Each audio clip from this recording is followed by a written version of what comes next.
1. So from now on, there's no jokes. So it's all serious. All right.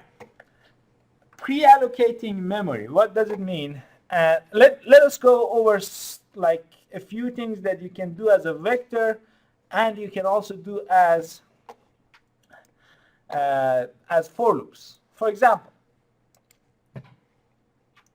when you have a vector like x is equal to linspace from 0 to 2 pi, this is a vector that I have, right? What is the length of this vector?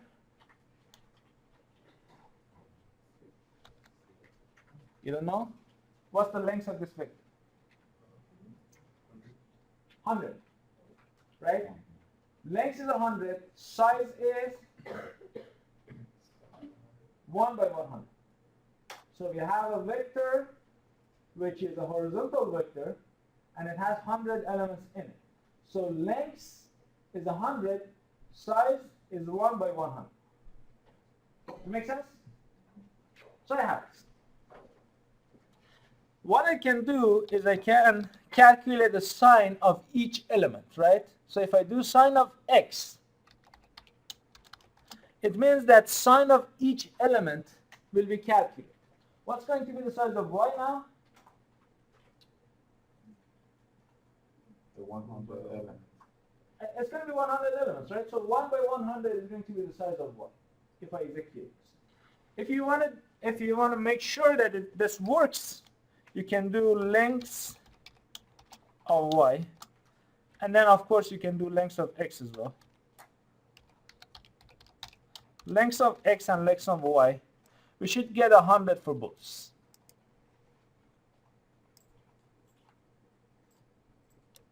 So what we did now, we calculated y, but we calculated y as a vector. We didn't do a for loop to calculate y, right? Instead, we can also say, all right, so instead of doing this is called vectorization. Instead of doing this, I would like to calculate y, or I would like to calculate sign for each element in x. So I want to get the first element of x, calculate sign, and put it in the first element in. Here is y. I want to put it now in z. Y and z are going to be the same, but y is calculated through like a vector operation. Z is going to be calculated with a for loop. So now I have a for loop. I want to have a for loop. I want to take each element of x, calculate sign of it, and put it in the, so the first element of x, put it in the first element of z. Second element of x, put it in the second element of z. How do I do that? This is super easy. You're all excited to answer this question right now. How do I use a for loop to calculate sign of each element of x? For the domain 0 to 100. Or 0 or 1? 0 to 2 pi. Okay, so now this is the important point. Are we going from 0 to 2 pi, or are we going from 1 to 100? We're going from 0 to 2 pi, but we have 100 points, don't we? Yes. So the counter of 4, is it from 1 to 100, or is it from 0 to 2 pi? That would be 200. Right? It's going to be 1 to 100, right? Index cannot be 0.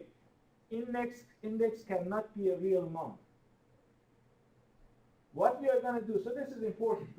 Let's print out x here. So this is our x values, right? Starts with a 0, goes all the way to 2 pi. See, the value is 0, but this is element 1. The value is 0.0635, but this is element 2, right? So there is a difference between the index and the value. X of 1 is what? 0. X of 2 is what? 0.0635. X of 3 is 0.1269. So You can now differentiate between the value and the index, right? This is very important. So if you want to do a for loop to do this, for I from 1 to 100, because you have 100 elements, right? We want to go from the first element all the way to the last element. Z of what?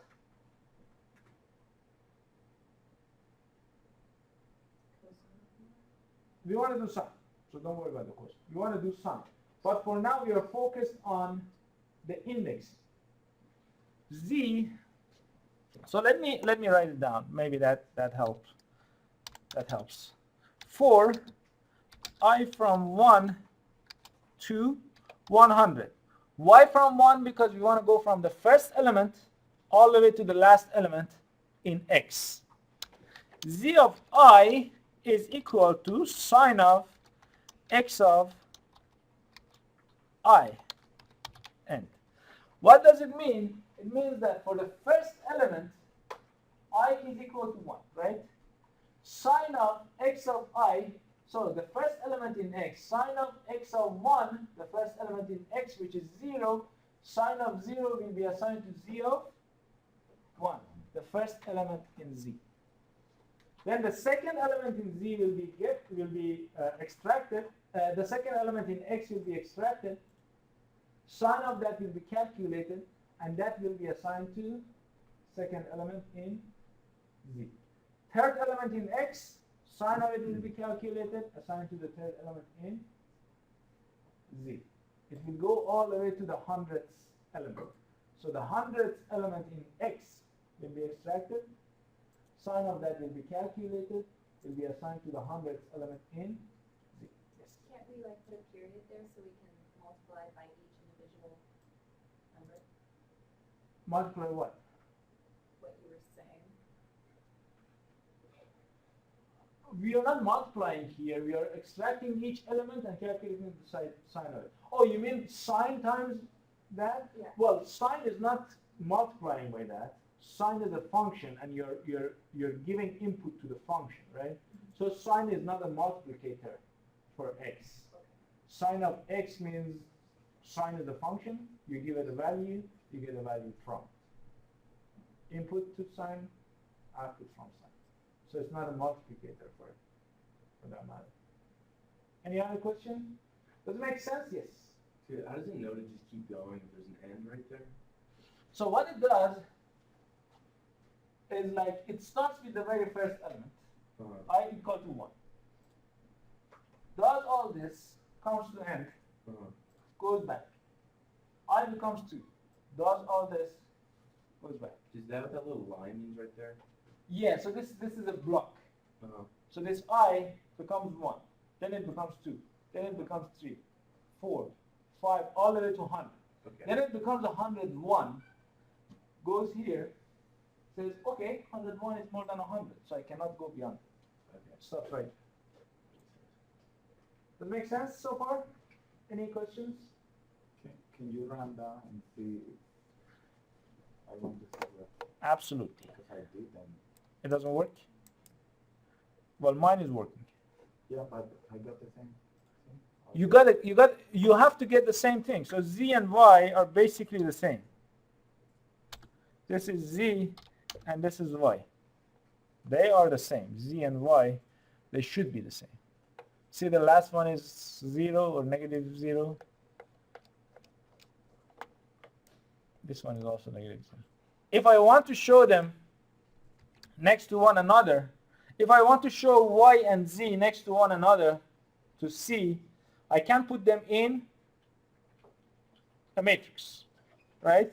I want to put Z and Y in the same matrix. All right, now tell me, well, Z is 1 by 100. That's a horizontal vector. Y is also a horizontal vector. If I want to compare them, Z should be my first row, Y should be my second, right? So I can see them on top of one another. Is this the command to do that? What do I need to do? Semicolon after Z. So this semicolon means that put Z in the first row, put Y in the second.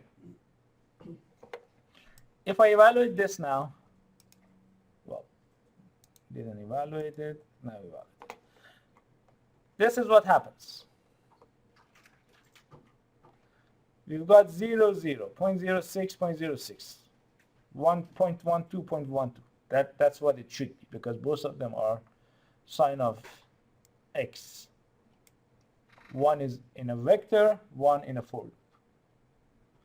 Is that clear so far?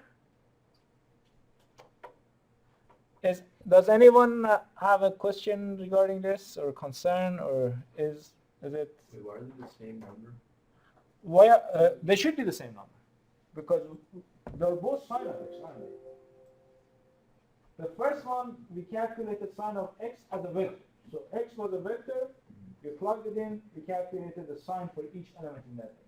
From 0 to 2 pi. From 0 to 2 pi.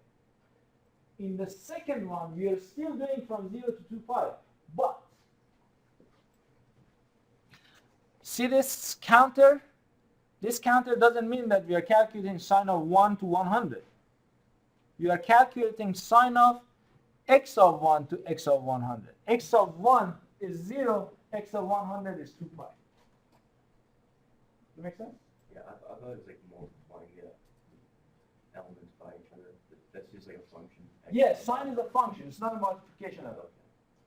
X of I means that extract each element in x, run it through the function sine, and give us the value. That's a function. Is this clear, more or less? Okay. You still have you'll have the video, so if you want to go back and watch, please do. The other thing that we can do is, again, I'm going to use the CLC and clear commands to get rid of whatever I have so far.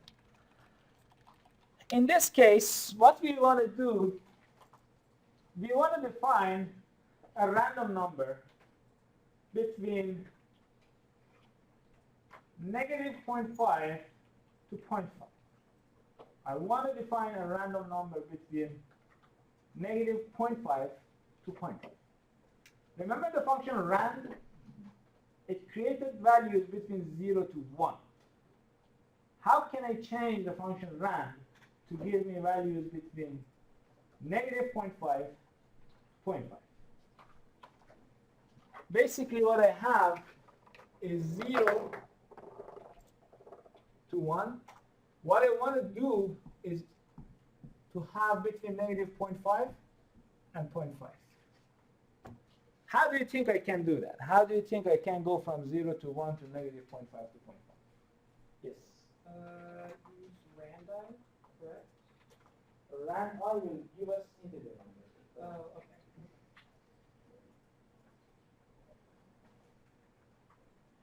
No, this is very simple. You can use the function rand, but see what happens. If you want to go from 0 to negative 0.5, what do? Subtract 0.5. If you want to go from 1 to 0.5, subtract 0.5.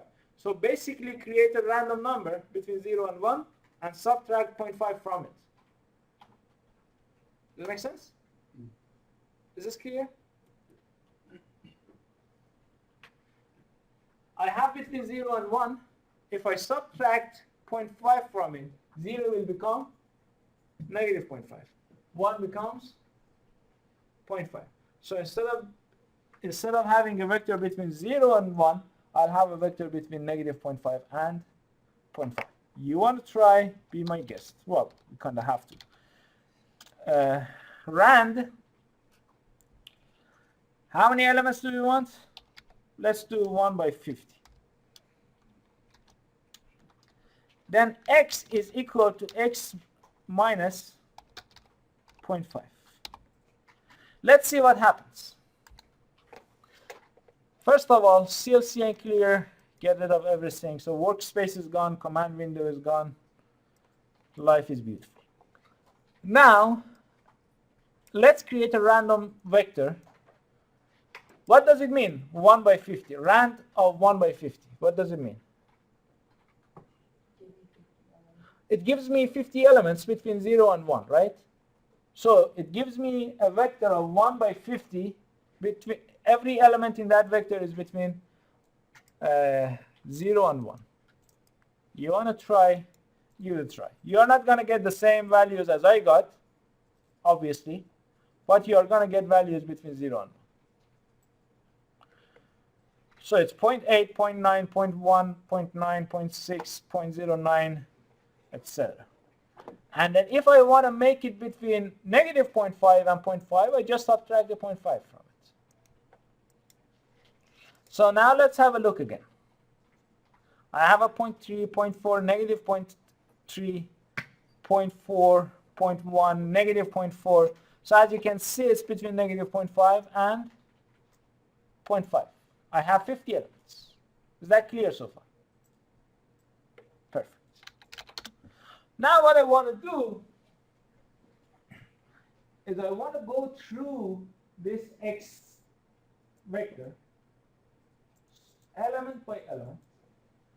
If X is more than 0, if X is positive, I want to calculate the square root of X and put it in Z. If X is negative, I want to assign 0 to Z. Does that make sense? If X is positive, I want to assign a square root of X to Z. If X is negative, I want to assign 0 to Z, because we don't have a square root of negative values, right? Well, if you say you don't have complex numbers, then you don't have a square root of negative values. How do I do that? Why don't I do it? Yes. No, I was just gonna ask, so when you're doing if and else statements, do you have to put a semicolon after those? Or? You don't have to. I guess you I can. get confused on when to like put semicolons after. After each command in the block of commands that you have within the if statement, you can put a semicolon, and it's recommended that you do, because if you don't, it will keep writing to the screen, and you don't want that. But in front of the if itself, if you want to put a semicolon, you can. You don't have to. Or it doesn't do anything anyway. Let me give you 5 minutes to think about this. And let's go over this together. Yes. What are we doing for the negative? If it's between negative? 0. Then If it is negative, assign 0 to Z. If it is positive, assign square root of X to Z. Now again, this is a matter of how you use this counter, right? Again, you need to have a for loop. For I from 1 to what? This time? 50, because I have 50 elements now. If X of I is more than or equal to 0, Z of I is equal to a square root of X of I. Else, if it is not more than or equal to 0, then it is less than 0. Then again, Z of I equal to 0. Play around with this for 5 minutes. I want to give you some time to process this, and then we'll go over it together.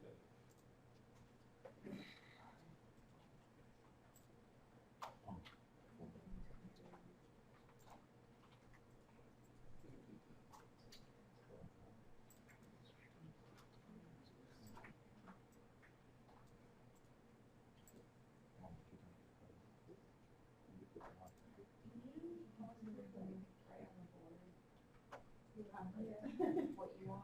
Sure. I can't remember. Okay. what is this? What we want is if X is more than or equal to 0, then Z becomes SQRT of X. If X is less than 0, then Z becomes 0. This is basically what you will get in an exam. Now this doesn't mean that this is exactly what computer would like to get. Computer language is a little different than this. This is math. It's important how you translate this into computer language.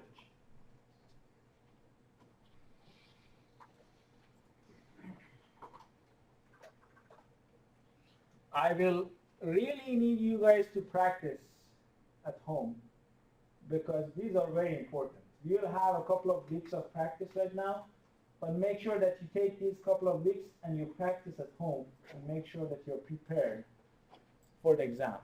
Without practice, it's going to be very hard. With practice, piece of cake. I'll promise you.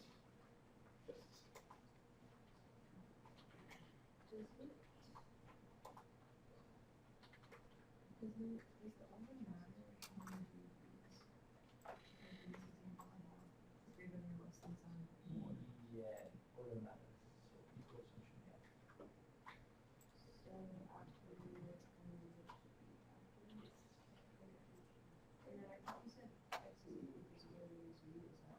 Yeah, for those who are more than zero, which are more than zero, that's correct. For those that are less than zero, they just that's correct. But you still don't have the counter on the board.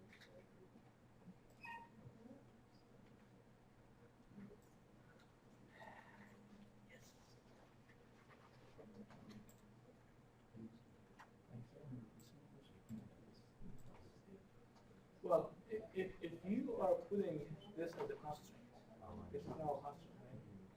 Then you need else if. Otherwise, well, yeah. So I had that still wrong, honestly. Yeah, but the issue is not the else if. The issue is the counter. Oh. So you have x as a vector. Now you're going element by element, right? But you are not going element by element. You don't have a counter. The I. Oh, X So, of I. that's exactly why we're. So then you don't need or you don't have to have a parenthesis for this. Oh, for this. Yeah. Yes. Still, this z is z of I, right? Because each element in x, each element in z. Okay. Your question, Nicole? Yes.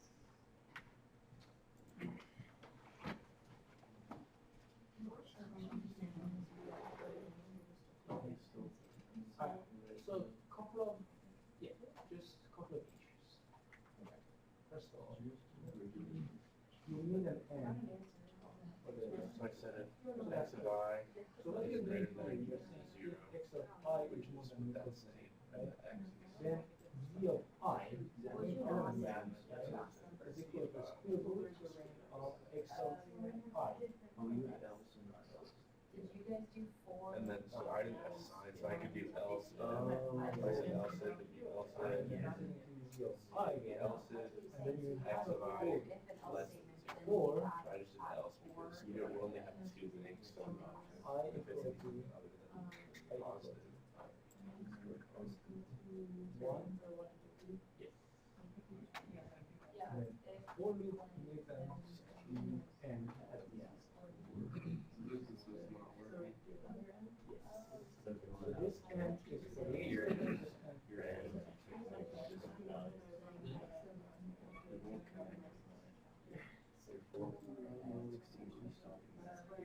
So you still see your continuing function statement. You put another end after this end. So that was from before. Yeah, because you have the if statements, so that's all one, you have to end that if. And then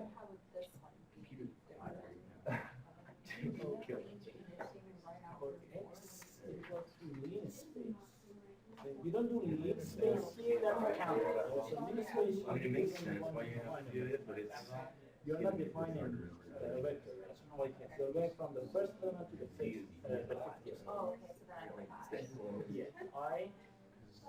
Sign is equals to And then What? if x of I, Oh, so you have this one for it, right? What? Yes. Then z of I So it's only else if you have a constraint here, like I is did. equal to square root of So x there's like two options, you could just I. do else and just not have a constraint. It's either above zero or equal to or not. similar for the one, else if x of I is less than Else or two options. then z of I. Strange. Yes. I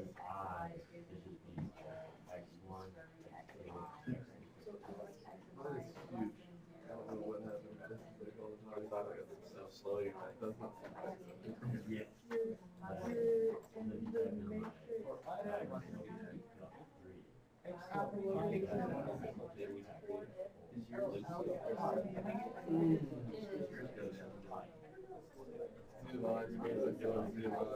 And put a semicolon at the end. Did you get it? I have a big match. This is basically the thing that you have over there, but I'm looking big by the I 1 to 50. And then CI is the square root of the X of I. X, Yeah. X of I. Yeah. Else to me would be. And then how would I have the amount? Then you have an else. It's not this. Remember if else? Oh, does it go all the way? It goes But I don't know how I can. It's up. What I go to the. Yeah, let me write it because Okay. we are running out of time. Okay. Let me just quickly go over this. So in this case, I go from 1 to 50, right? Does it matter if it is from I, for I equal to 1 to 50 or for j equal to 1 to 50? Yes. That a question? No, you're just Alright. trying to import. Oh, Yeah, there you go. yes. Can you explain the difference between else and else if? So else if means that you are putting another constraint. Else means that if the previous one wasn't correct, then do the next one. With else if you have another constraint. So if the previous one wasn't correct, then if this is correct, then do this. Make sense? So if else means if the previous one is incorrect, then do this, and then the else statement is if the other one is incorrect, then you add another constraint and do this? Yes. In this particular case, could you just say else? We can. We don't need an if statement here. Because if it is more, if it is not more than 0, it's going to be less than 0. So you don't need another constraint on this. All right. Let's do this. If now here is important. This is not if x is more than or equal to 0. See, in math we have x more than 0. But in machine language, we have x of I more than 0, right? Because we want to go each element. We want to do the first element, then the second element, then the third element, then the fourth, etc., all the way to 50. So this is going to be if x of I more than or equal to 0, then again, it's not z equal to sqrt of x. It is z of I is equal to square root of x of I. Does it make sense? Francisco, is it clear? Yeah. You have to add, I did not have to do the XI. Jen, you have a question? So why is it z of I and not just z? Because if you just put z, you're dealing with z as a vector. Whereas in for loops, you're going element by element and assigning them. At the end, z is going to be a vector. But if you're going like element by element in x, that should be element by element in z as well, right? We are getting the first element in x, doing the calculation, putting it in the first element in z. Then we are doing the second element in x, running our calculation, putting it in the second element of z. So it's kind of as simple as saying like x of t and y of t. Yes. You also have to define what elements will be in the second part, I mean, you define I and you define X, Yes. and then we can run now. Yes. Okay. You got to define X before. And then I is the counter on X. Yes. So how many elements you have on X?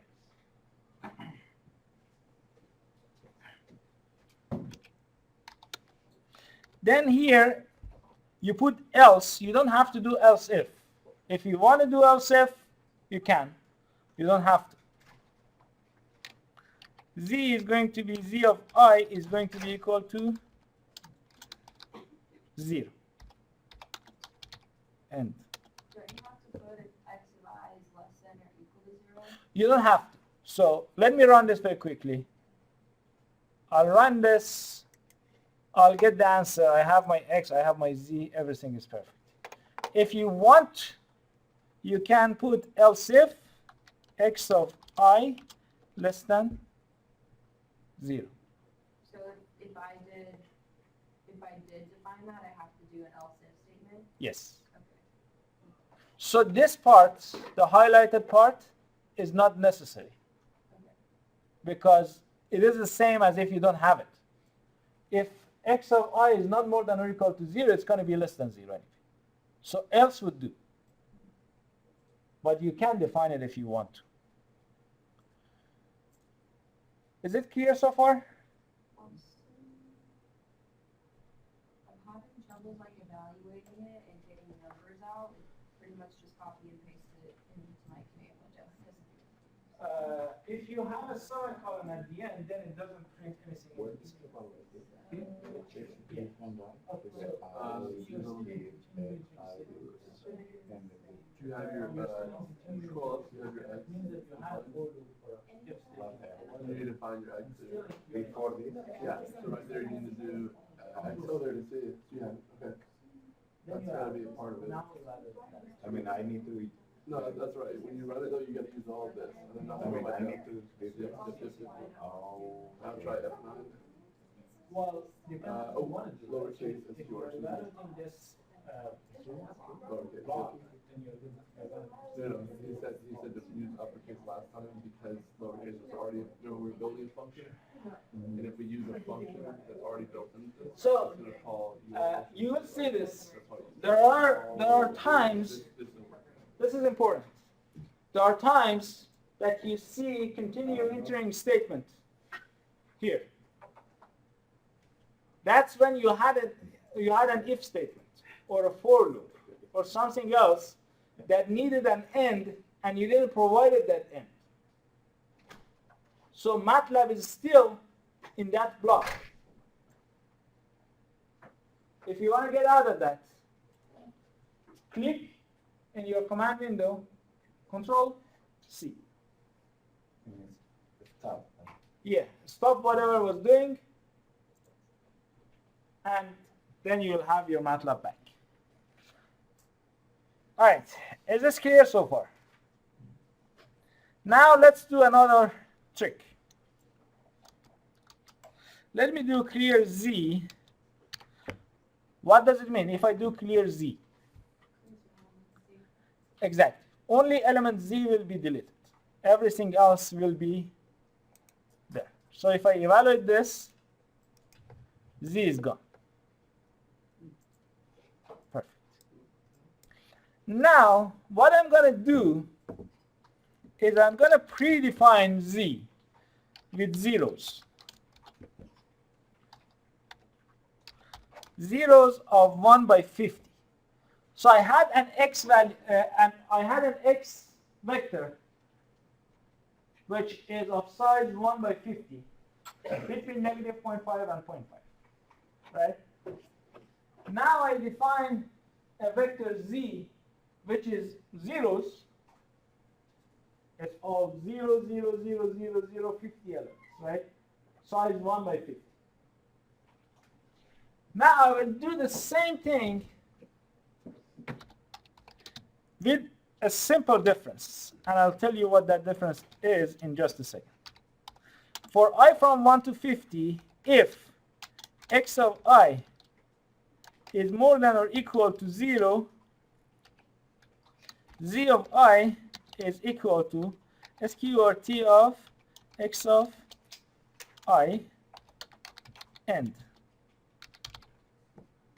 Can someone explain to me whether I'm going to get the same result with this block of commands from line 23 all the way to 29?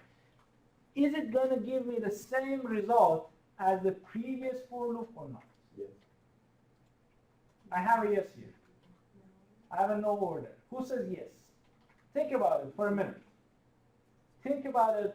What does it do? Like lines 23 to 29. Is there any difference between this and the previous block of elements that I ran over here?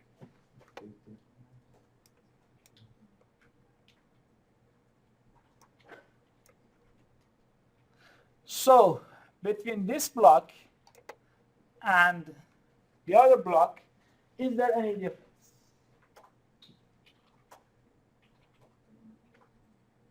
I have a couple of no's, I have a couple of yeses.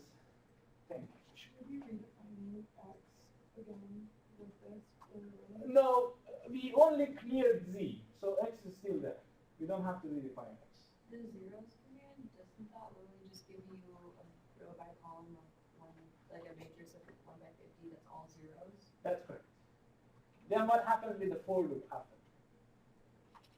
It's, It goes through 150 saying if any of the X's are greater than In the zero, yeah. and then we'll square root it, and then all the ones that are less than zero, won't do anything with. Exactly. Exactly. So this second block is exactly similar to the first block. Let's go over it. The first block, what it says, so it created a matrix X, and then if X, so if the first element in X was more than 0, a square root of that was calculated, was put in the first element of Z. Then the second element, then the third element. If any of elements in X was less than 0, then Z would be assigned 0. So that's the first one. Yes. So you're asking if the procedures are the same, not if the answers are the same? If the answers are the same. Wouldn't the answer in the second one just be 0? Because it's a whole matrix by 1 by 50 that's completely zeros? We started that way. But then we started with a 0 with a matrix which is everything is 0.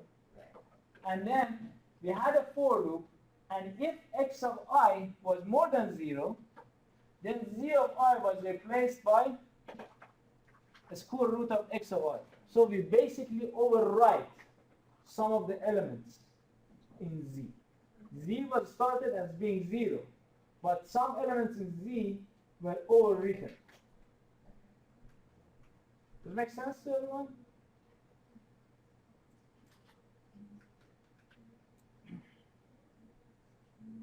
More or less? because we still have the information from the before. Yeah, x we still have. So we still have x from before. Z I deleted and did again. I didn't have. I could have used another variable. Maybe that was a better choice. Is this clear more or less? Is everyone following? Do you agree with me, Jen, that we are overwriting some of the elements in Z? Because we had a Z before, but now we are overwriting some of the elements in Z with a square root of Right, x. that all makes sense to me. I guess I'm just still trying to understand Okay. the zeros aspect. Yeah. I think It takes some time. You gotta just give it some time and practice. It's gonna sink in. we are using the x equals x minus 0.5. That's correct. I mean, we don't have, we have zeros, but we have this one too, and then doing it again and again, we get different. You don't get different answers because No, x they're is still the same. The Yes. same, Yeah. because it, All right. Let's proceed with this remainder thing that we started last session. I mean, I just talked about it, but never finished it. And the inline function. Let me see if I manage to finish these two topics today. All right, I'll do CLC and clear again.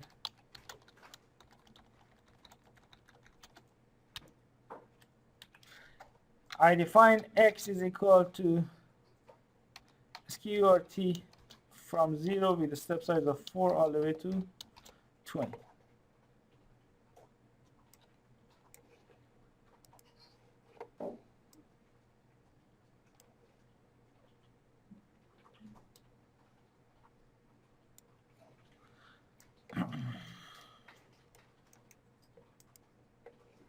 So I have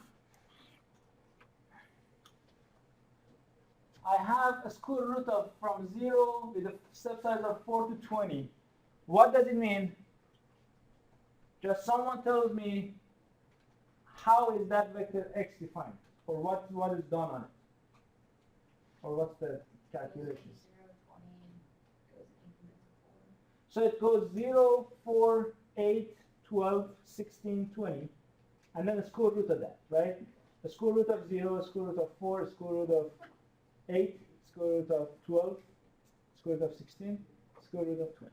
So I have square root of 0 is 0, square root of 4 is 2, square root of 8 is 2.8, square root of 12, 3.4, square root of 16, 4, square root of 20, 4.4.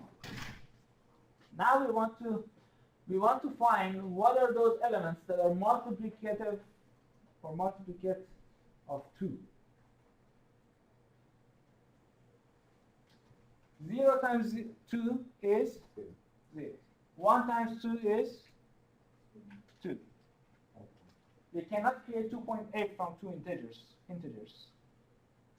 3.4 we cannot create from anything multiplied by 2. 4 is 2 by 2, and 4.4 is, we cannot create it from a multiplicate of 2.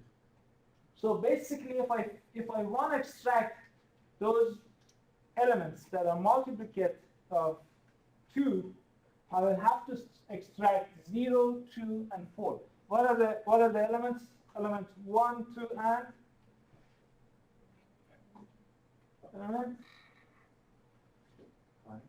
element 5, right? It's element 5, the value is 4.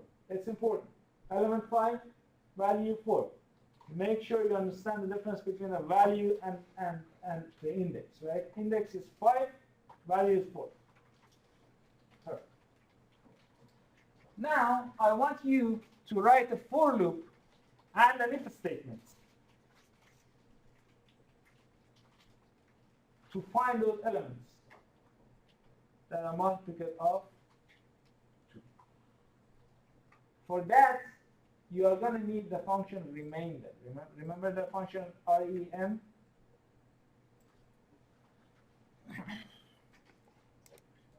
REM of x comma 2, just to jog your memory. If I divide 0 by 2, I get 0. What's the remainder? 0. 2 divided by 2, I get 1. What's the remainder? 1 times 2, 2, remainder is 0. 2.8 divided by 2, I get 1. What's the remainder? 0.8. So you can use the function remainder, REM, to see if the remainder is 0 or not. If the remainder is 0, then you have a multiplicate of 2. If the remainder is not 0, then the value that you have is not a multiplicate of 2. So we have about 15 minutes. Why don't you use 2 minutes? I use the rest of the 13 minutes left to finish this. Just think about it. You're not going to be able to write the code in 2 minutes. Just think about it. What you would do if you wanted to use a for loop, an if statement, and function remainder to find the elements that are multiplicate of 2. Yes? What is the built-in that we use REM. to extract the value? Just show it on the screen. Just if this is this, just put pi to the right.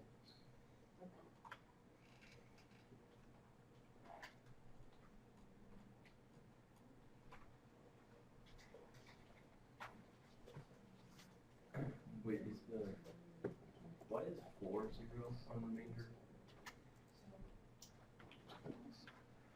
Why is 4 0? Yeah. Remainder of 4 and 2. That's 2. Oh, 4 okay, divided so by the 2. remainder, 2. okay. Yeah. I was thinking of. Yeah, no, 2 by 2 is 4, so the remainder is 2. So.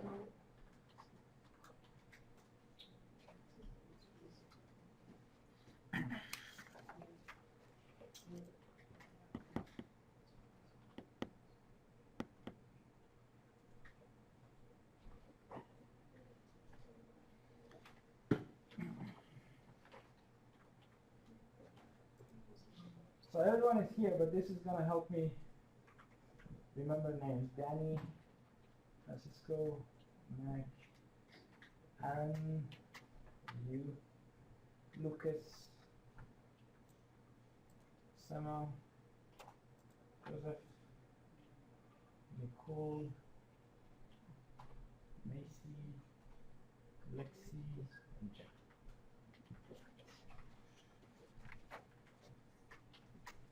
All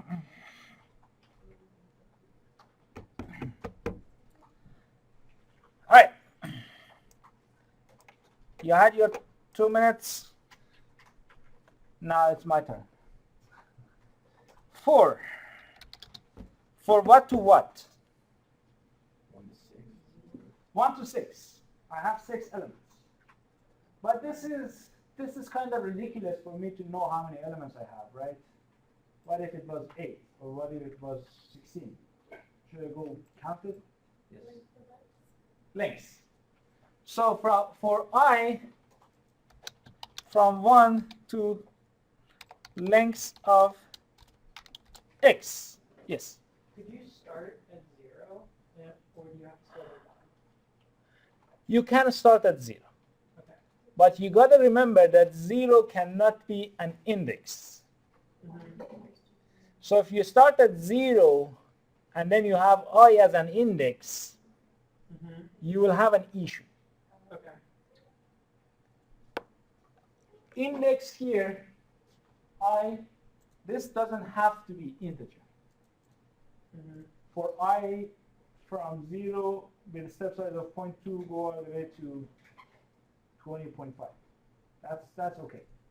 But if that I is then somewhere used as an index of a vector, then we have an issue. Make sense? Yeah.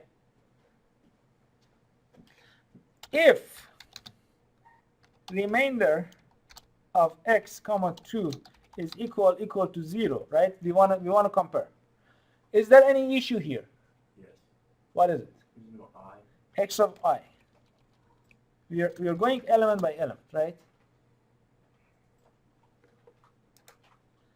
Then just display I to the screen. We don't want anything fancy. We just want it to be displayed to the screen.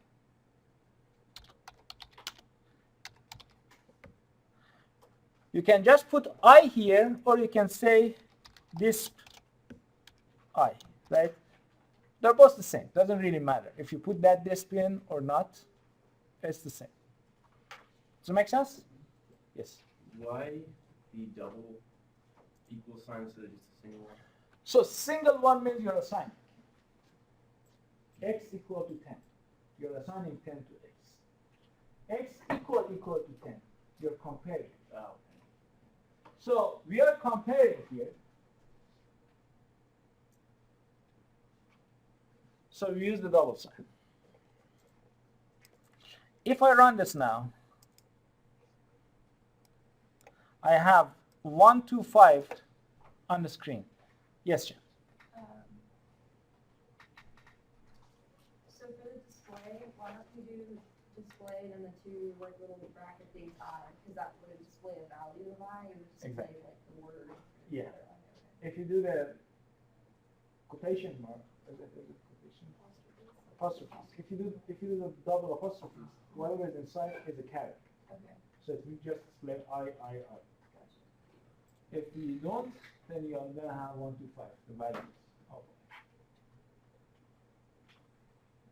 So this is how you get these values. There is another way of this, vectorization. You can't just forget about the for loop and you're going to be out of here in 2 minutes, I promise. Instead of the for loop to find those indices, you can use the function find. So instead of I, let me use ID. Find, it will find you the indices for which remainder of x comma 2 is equal to 0. Find remainder of x and 2 is equal to 0. It will find those elements for which remainder of x comma 2 is equal to 0. It will give you the indices of those elements. It will not give you the value of those elements. Find will give you the indices of the elements for which remainder of x comma 2 is 0. So again, you will get 1, 2, 5, because those are the indices of the elements for which they are multiplicative of 2. So if I evaluate this, I'll have 1, 2, 5. Does it make sense? Yes. Yes, Jen. So just to clarify, what is the difference again between indexes and values? So indexes are like the numbers within a margin, and values were actual values within that margin? Yes, let me just have my vector x here. This is first element in x, value is 0. This is second element in x, value is 2. This is third element, and value is 2.8. So indices are those 1, 2, 3. What's the index? What's the element? And value x of 1 is 0. So index is kind of like the position. Yes, exactly. I'm going to stop right here. There's still one more thing, or a couple of small topics that I want to discuss, and I'll go over them on Friday. Please practice. On Friday we will have another hands-on session.